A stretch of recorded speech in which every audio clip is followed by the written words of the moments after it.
you instantly you look at plates, bowls, and cups differently. You don't look at them as something you eat off of. You look at the pattern and say, oh, I would like to break that. Welcome to Time to Discuss. Before we get started, I want to thank Ginger from Pinstripe Marketing for introducing me to our next guest. Let's meet Julia Weilbacher because it's time we discuss what it's like to be a mosaic artist. Julie, thank you for joining me today. Thank you for having me. It's great to be here. Absolutely, absolutely. So first thing I want to talk about, as a mosaic artist, what is a typical day like for you or a typical week like for you? Because I know a lot of times people don't have typical days, but what are some of the common themes that you encounter as a mosaic artist? Every weekday, I wake up at the same time because I need to get my son to high school. So that I can rely on. And I then come home from dropping him off at school and fire up the computer and see if there are any fires I need to put out or anything I need to address. And then I sort of get going with my schedule. So my schedule could be anything from needing to write some text for social media. Maybe I have a project going on my work table that I need to do a lot of tiling that day. Maybe I'm filming a video and I need to go over my script and then sit down in front of the camera and film a YouTube video. So it really is sort of a mixed bag.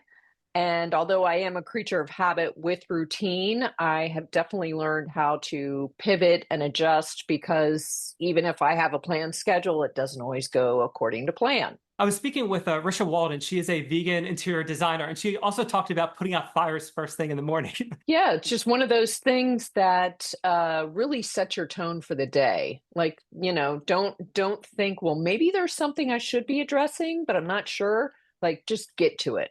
What kinds of unexpected fires creep up overnight that then first thing in the morning you might have to then tackle? Recently, it was brought to my attention after reading some the comments on a most recent video on YouTube where there was a chunk of a video where I just didn't include it. And being the editor, I was like, no, for sure it's in there. For sure it's in there. And I watched the video, and sure enough, that chunk is missing, and it's a vital part of the tutorial. And so that was sort of a big, I didn't stress. I felt I felt bad for the viewers because I sort of left them hanging. But it was just one of those things like, okay, well, I need to pivot because I need to find that video footage. And then I need to figure out how I'm going to address that omission without taking down the existing video.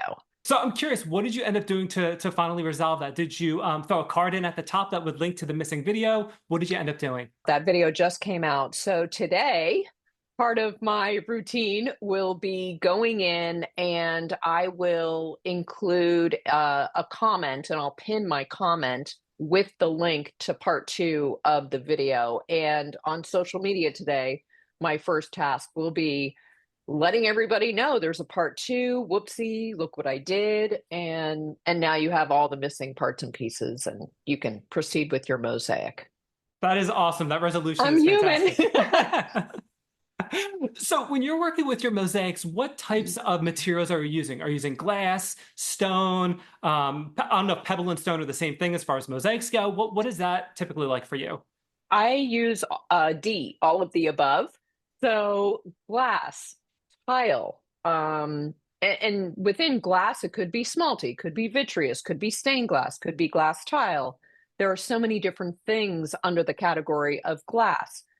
Tile could be ceramic tile, could be porcelain tile, beads, stone, found objects, crazy stuff, crazy stuff. Pretty much anything could be used as mosaic material. I do tend to stay away from paper simply because I usually like to use grout and you need water to create grout.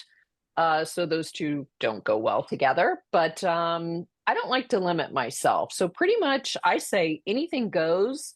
Paper is sort of a not so good, but pretty much anything goes. When it comes to working with the different materials and the design itself, do you end up do you start with a computer design and then translate that into the mosaic? Do you have to find the, let's just work with stone for or pebbles for a second. Do you have to do any kind of like filing to get them to fit correctly? How do you take those the raw material and make sure it all fits nice and neat? Depending on the material, and we call it tesserae. Depending on the tesserae that you're working with, there are specific tools. So it could be if you're trying to break down certain things that are hard, and I'm just thinking of, in particular, some tile can be super hard, like or natural stone. You might get further ahead if you use something like a wet saw. Other materials, ceramic tile, glass, those sorts of things, you can get by with using hand tools. And there are specific hand tools for each of those types of materials. And for the most part, I mean, it sounds like you need to be the Hulk in order to, break this stuff down. But surprisingly, these tools are so sophisticated, yet very simple, and they allow you to just use your normal hand strength to squeeze the handles and break the materials. Interesting. Okay, so if someone is just starting to make their own mosaics, so this kind of speaks to them, they want to get involved in this. How difficult is it to work with, and I forget the word you use, but move from one type of material to another? Is it all the same skill set pretty much, or you got to learn more?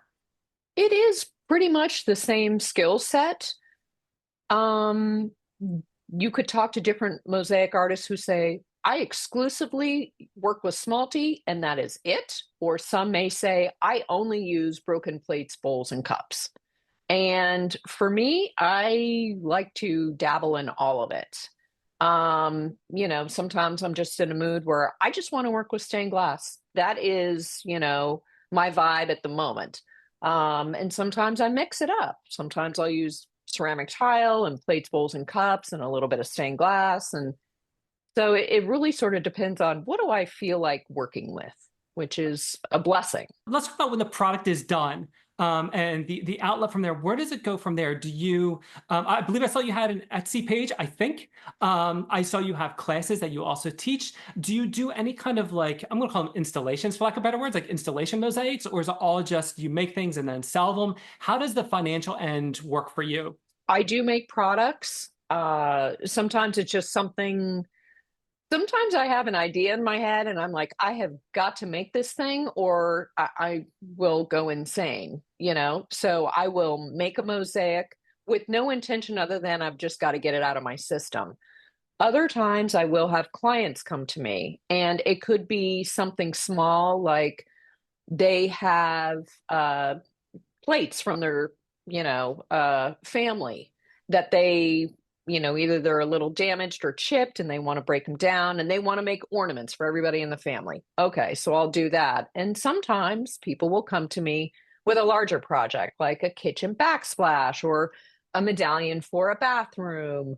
I was approached by a foundation locally in Miami to create a license plate, a mosaic license plate. They have the rights to this license plate. The artwork was originally by Romero Brito, and they entered into a partnership with Mercedes-Benz. And so they asked me to create a mosaic license plate for Mercedes-Benz, and it is hanging in a Mercedes-Benz showroom. And Mercedes-Benz reached out to me and said, we want another one of these. So it really sort of depends, which is nice. There's no factory going on here. I'm not churning out, a bunch of mosaic mirrors. It's different and it keeps me interested and I like a challenge. Okay. Now, talking about the backsplash in the kitchen for a second, do you ever, I'm going to use the word partner very loosely here, but do you ever partner with like construction companies, builders, or home renovators where you can kind of have the opportunity to get in while they're working with a prospective client? Do you ever have that opportunity? No, I don't. And I don't know that I would want to do that. I kind of like when the client comes to me. Um, I don't know. It seems like a little bit of pressure. I feel like I'm kind of a well-oiled machine right now. And I just sort of feel like if a client comes to me, they will be a little more understanding of my schedule. I try to fit everything in around my upload schedule with YouTube. So it may be if a client comes to me and they want, a kitchen backsplash, I may say, okay, looking at my schedule, we're looking at, 3 months out or 4 months out. Are you okay with that? Whereas a developer may say, we need this in 6 weeks. And I want to make sure that I maintain because I feel like I have built up a community on YouTube that I deeply respect. And so I don't want to let them down. And I also don't want to lose that connection because they give me so much back in their feedback and whatnot that I respect that. And they are number one in my schedule. I like how you make your community a number one priority. I love that. I love that. So, if I remember correctly from your website, I believe you started doing this 20 years ago, ballpark. Is that correct? This is my 26th year. 26. Okay. So let's rewind all the way back to the beginning. How did Yes. you actually get started doing this? I grew up with my dad's mosaics in my childhood home. And so I've always been intrigued by mosaics. And I had a friend who said, hey, I heard about a mosaic class that is going to be taught at a pottery studio. Are you interested? And I was like, yeah, definitely. And I was hooked immediately. For one, you painted your own tile. So right there, you're in the driver's seat. So I painted my tile, you leave the tile, they glaze and fire them. And then you come back the next week and you get started making a mosaic. And so my first project was a table, which is sort of a big goal as a first mosaic, but I fell in love with the art form. Absolutely. I think I took maybe 3 or 4 more classes with that instructor. And then I was sort of like, yeah, okay, I'm ready to move on to phase two or the next step. And she didn't know how to take us to that next step. She just knew, paint your tile, take a hammer to it, and that's that. And I really was all in. I wanted to just keep going. I wanted to learn about incorporating glass, not just tile. And so this was pre-internet days.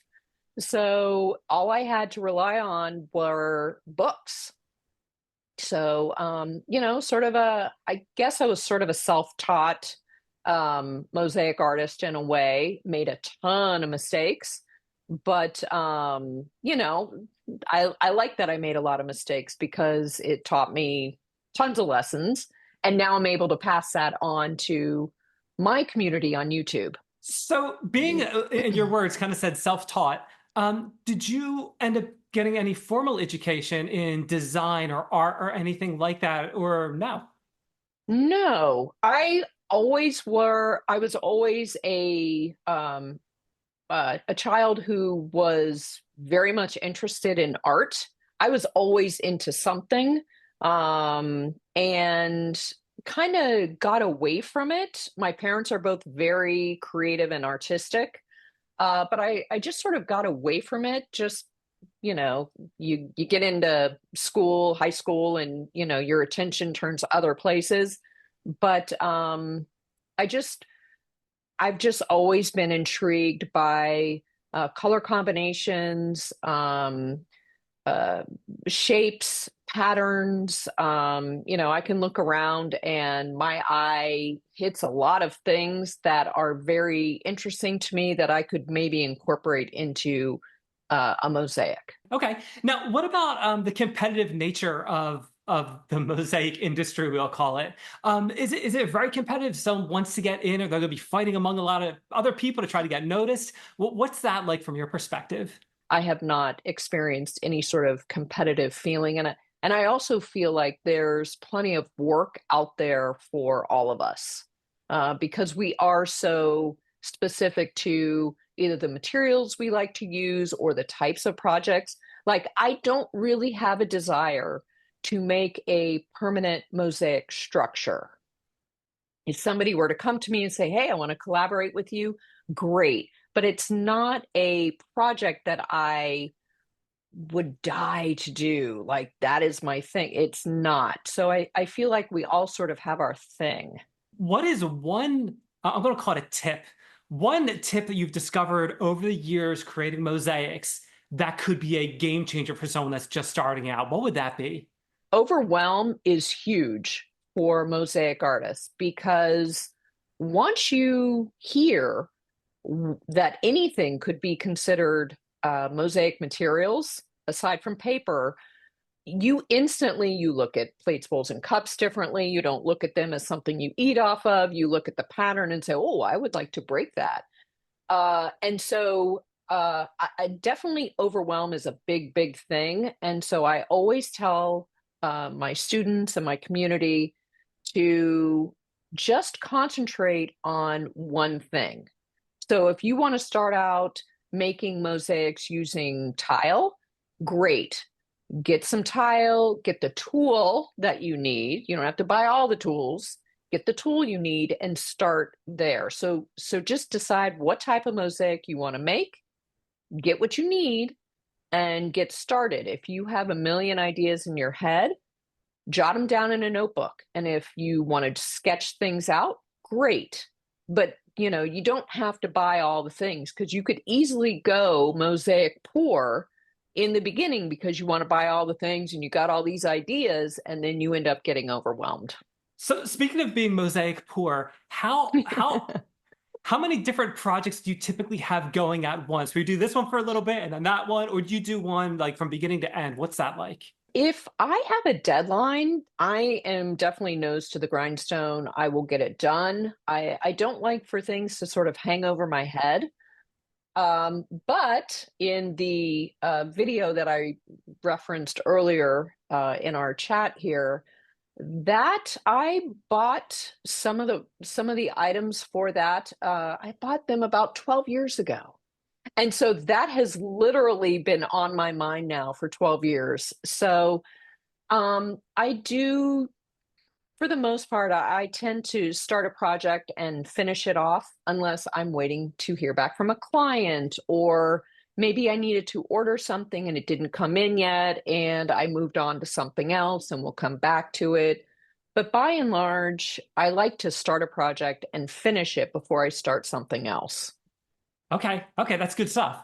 Now, going back to the community, from your experience, which platform seems to be the most active within your niche? Is X big? Is Blue Sky big? If someone is just starting out now and they want to do what you're doing and they want to create a community to support that, where should their focus be from the platform perspective, or does it not really matter from your experience? It's interesting because I feel like you need to go where the people are, instead of starting off at Blue Sky where it's growing, but there's not a whole lot of people there yet. Everybody's on Facebook. Everybody's on Facebook. Even though, I don't go on there socially anymore. I do have a Facebook page and that is probably the best place if you're just starting out and you want to connect.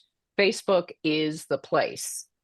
But personally, I stick to YouTube, obviously, and Instagram. Those are sort of my places. And I've really started getting into Threads as well.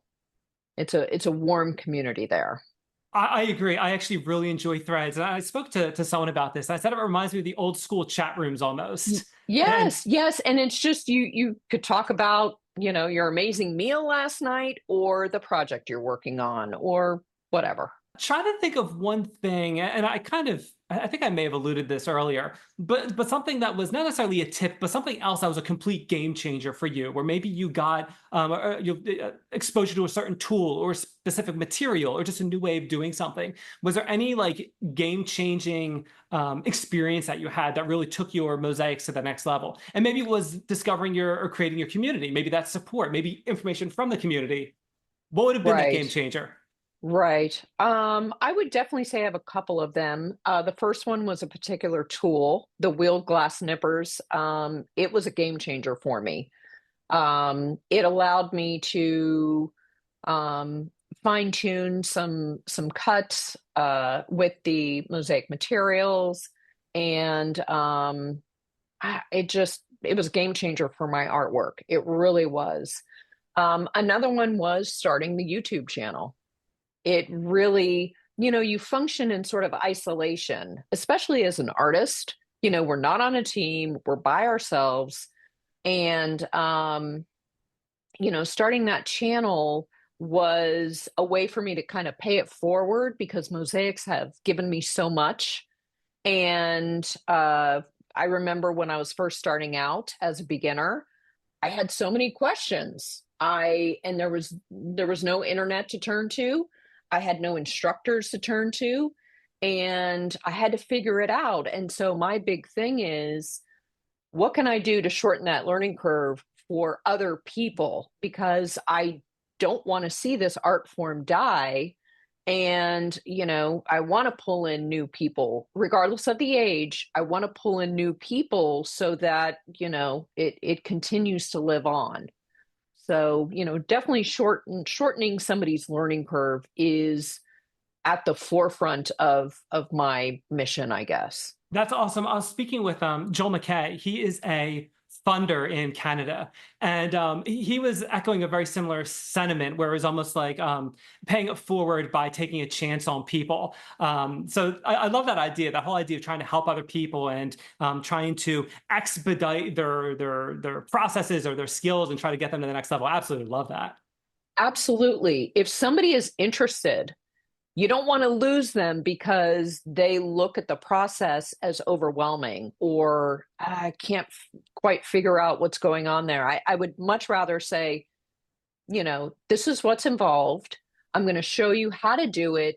It's, relatively easy, and try to pull them in more as opposed to them immediately saying, oh, I can't do that. I'm running a little short of time, but I have time for one more, I think. So I was speaking with Drew Donaldson. He is a marketing agency, and one of the things he was talking about with marketing, it's like you can learn the concepts behind it, but you really don't get a chance to really spread your wings until you're actually doing it.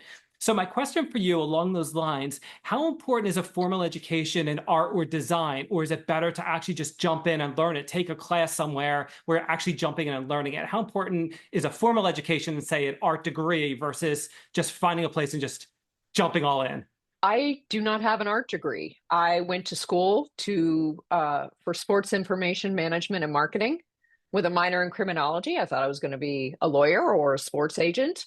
So I do not have an art degree, but I worked in magazine publishing. And so that training definitely helped me for what I'm doing now. So what I used to do with magazines, it's sort of like each video that I put out is a mini magazine, only this time I'm doing all of it. I'm the photographer, I'm the editor, I'm the art director.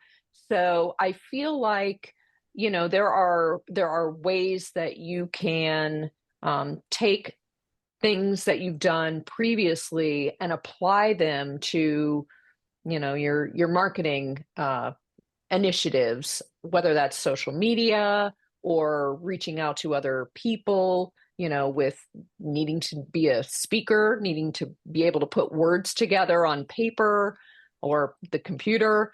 And so I feel like, there is a way to tap into some of those skills that you may have learned in school or college or whatever and apply them to something totally different like mosaics. That's awesome. One of the things I like to do is identify skills like that. People are transitioning to a different occupation or career later in life, taking those skills they've already learned either in school or from a previous job, and then transferring them and leveraging them into their new career. So that stuff is really, really awesome to hear. Julie, whenever I'm talking to someone, I like to give my guests the opportunity to talk about a cause they believe in, a project they're working on, more about their business. If you want to talk about more of your classes or anything like that, I like to kind of open the floor up to you to discuss whatever it is you like to discuss. I would definitely say if somebody's interested in learning how to make mosaics, to check me out on YouTube. I am on there as Julie Weilbacher. Also, I have some printable downloads that you might find interesting to kind of help you when planning out a mosaic or things such as mixing up thin set or grout and you're trying to achieve a specific color and you want to replicate that sometime in the future. And those are available in my Etsy shop. But otherwise, follow me on YouTube or Instagram, both of those. I'm as Julie Weilbacher, and I'm posting all the time. And certainly, if you want to learn something in particular, drop me a comment on any of those platforms, and you just might see a video about that topic that you're curious about. Julie, that is fantastic. I'll make sure I get all of those links. I'll put them in the show notes, the description. I'll put them on the website. I'll put them all over the place. So when people are trying to find you, they'll easily be able to do that. Thank you. Julie, it's been absolutely awesome having you on Time We Discuss, and we learned what it's like to be a mosaic artist. Awesome. Thank you so much for having me.